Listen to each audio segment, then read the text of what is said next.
sweet people. I know I'm looking crazy. It's getting ready to go to bed, and I said, Lord, I hadn't read yet. And it's almost 12:30. A little past.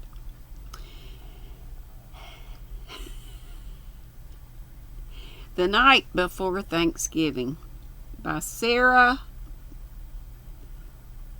Orne, O-R-N-E, or not, Jewett, J-E-W-E-T-T. Chapter 1.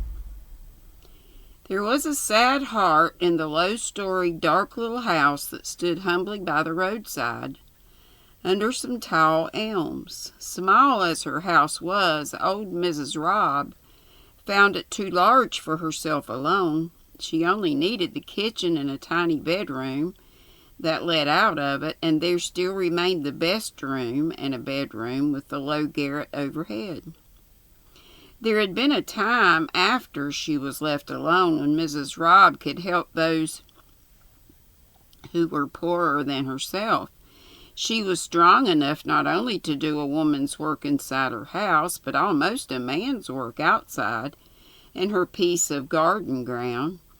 At last, sickness and age had come hand in hand, those two relentless enemies of the poor, and together they had wasted her strength and substance. She had always been looked up to by her neighbors as being independent. But now, it sounds like me, she was left lame-footed, not the poor part, I'm good, and lame-handed with a debt to carry and her bare land and the house ill-provisioned to stand the siege of time.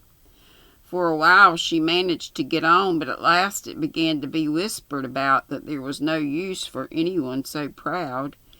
It was easier for the whole town to care for her than for a few neighbors, and Mrs. Robb had better go to the poorhouse before winter and be done with it. At this terrible suggestion, her brave heart seemed to stand still. The people whom she cared for most happened to be poor, and she could no longer go into their households to make herself of use. The very elms overhead seemed to say, "Oh no," as they groaned in the late autumn winds. And there was something appealing even to the strange passer-by in the look of the little gray house, with Mrs. Robb's pale, worried face at the window. Chapter 2. Someone has said that anniversaries are days to make other people happy in, but somehow when they come they seem to be full of shadows, and the power of giving joy to others, that inalienable right which ought to lighten the saddest heart, the most indifferent sympathy sometimes, even this seems to be withdrawn. So poor old Mary Ann Robb sat at her window on the afternoon before Thanksgiving, and felt herself poor and sorrowful indeed. Across the frozen road she looked eastward over a great stretch of cold meadowland, brown and wind-swept and crossed by icy ditches. It seemed to her as if before this and all the trouble she had known and carried there had always been some hope to hold, as if she had never looked poverty full in the face and seen its cold and pitiless look before. She looked anxiously down the road with a horrible shrinking and dread at the thought of being asked, out of pity, to join in some Thanksgiving feast, but there was nobody coming with gifts in hand. Once she had been full of love for such days, whether at home or abroad, but something chilled her very heart now. Her nearest neighbor had been foremost of those who wished her to go to the town farm, and he had said more than once that it was the only sensible thing. But John Mander was waiting impatiently to get her tiny farm into his own hands. He had advanced some money upon it in her extremity, and pretended that there was still a debt after he cleared her woodlot to pay himself back. He would plow over the graves in the field corner and fell the great elms, and waited now like a spider for his poor prey. He often reproached her for being too generous to worthless people in the past, and coming to be a charge to others now. Oh, if she could only die in her own house, and not suffer the pain of homelessness and dependence. It was just at sunset, and as she looked out hopelessly over the gray fields, there was a sudden gleam of light far away on the low hills beyond. The clouds opened in the west and let the sun shine through. One lovely gleam shot swift as an arrow and brightened a far cold hillside where it fell. And at the same moment a sudden gleam of hope brightened the winter landscape of her heart. "There was Johnny Harris," said Mary Ann Robb softly. He was a soldier's son, left an orphan and distressed. Old John Manders scolded, but I couldn't see the poor boy in want. I kept him that year after he got hurt, spite of what people said, and he helped me what little he could. He said I was the only mother he'd ever had. 'I'm going out west, Mother Robb,' says he. 'I shan't come back till I get rich.' And then he'd look at me and laugh, so pleasant and boyish. He wasn't one that liked to write. I don't think he was doing very well when I heard. There, it's most 4 years ago now. I always thought if he got sick or anything, I should have a good home for him to come to. There's poor Ezra Blake, the deaf one, too. He won't have any place to welcome him." The light faded out of doors, and again Mrs. Robb's troubles stood before her. Yet it was not so dark as it had been in her sad heart. She still sat by the window, hoping now in spite of herself instead of fearing, and a curious feeling of nearness and expectancy made her feel not so much light-hearted as light-headed. "I feel just as if something was going to happen," she said. "Poor Johnny Harris, perhaps he's thinking of me if he's alive." It was dark now out of doors, and there were tiny clicks against the window. It was beginning to snow, and the great elms creaked in the rising wind overhead. Chapter 3. A dead limb of one of the old trees had fallen that autumn, and poor firewood as it might be, it was Mrs. Robb's own, and she had burnt it most thankfully. There was only a small armful left, but at least she could have the luxury of a fire. She had a feeling that it was her last night at home, and with strange recklessness began to fill the stove as she used to do in her better days. "It'll get me good and warm," she said, still talking to herself as lonely people do, "and I'll go to bed early. It's coming on to storm."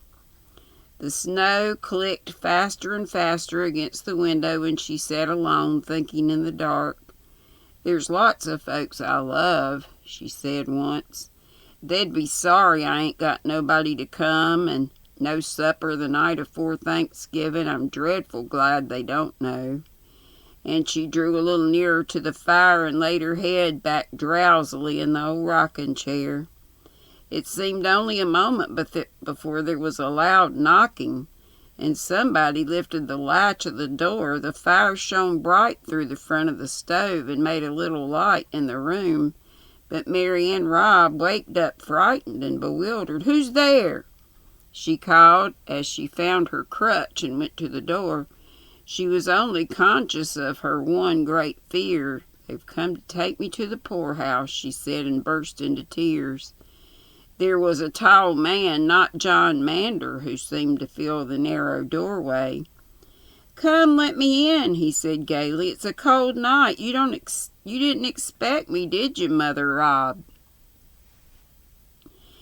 "Dear me, what is it?" she faltered, stepping back as he came in and dropping her crutch. "Be I dreaming?" "I was a dreaming about, oh, there, what was I saying? It ain't true, no. I've made some kind of a mistake. Yes, and this was the man who kept the poorhouse." and she would go without complaint. They might have given her notice, but she must not fret. "Sit down, sir," she said, turning toward him with a touching patience.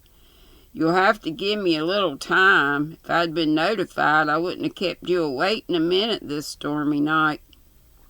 It was not the keeper of the poorhouse. The man by the door took one step forward and put his arm round her and kissed her. "What are you talking about?" said John Harris. "You ain't going to make me feel like a stranger. I've come all this way from Dakota to spend Thanksgiving. There's all sorts of things out here in the wagon, and a man to help me get 'em in. Why, don't cry so, Mother Rob. I thought you would have a great laugh if I come and surprised you.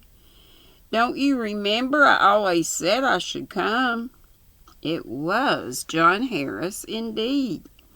The poor soul could say nothing. She felt now as if her heart was going to break with joy. He left her in the rocking chair and came and went in his old boyish way, bringing in the store of gifts and provisions. It was better than any dream. He laughed and talked and went out to send away the man to bring a wagon full of wood from John Mander's. And came in himself laden with pieces of the nearest fence to keep the fire going in the meantime. They must cook the beefsteak for supper right away. They must find the pound of tea among all the other bundles. They must get good fires started in both the cold bedrooms. Why, Mother Rob didn't seem to be ready for company from out west. The great cheerful fellow hurried about the tiny house, and the little old woman limped after him, forgetting everything but hospitality. Had not she had a house for John to come to? Were not her old chairs and tables in their places still? And he remembered everything and kissed her as they stood before the fire as if she were a girl. He had found plenty of hard times, but luck had come at last. He had struck luck, and this was the end of a great year. "No, I couldn't seem to write letters. No use to complain of the worst, and I wanted to tell you the best when I came." And he told it while she cooked the supper. "No, I wasn't going to write no foolish letters," John repeated. He was afraid he should cry himself when he found out how bad things had been. And they sat down to supper together just as they used to do when he was a homeless orphan boy, whom nobody else wanted in winter weather, while he was crippled and could not work. She could not be kinder now than she was then, but she looked so poor and old. He saw her taste her cup of tea and set it down again with a trembling hand and a look at him. "No, I wanted to come myself," he blustered, wiping his eyes and trying to laugh. "And you're going to have everything you need to make you comfortable long's you live, Mother Rob." She looked at him again and nodded, but she did not even try to speak.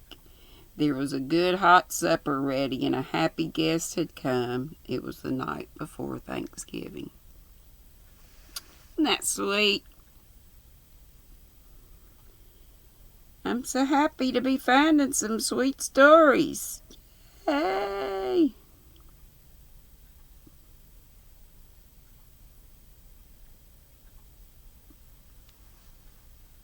Good night, or good day, or good morning, whatever time it is when you heard this and saw my crazy hair.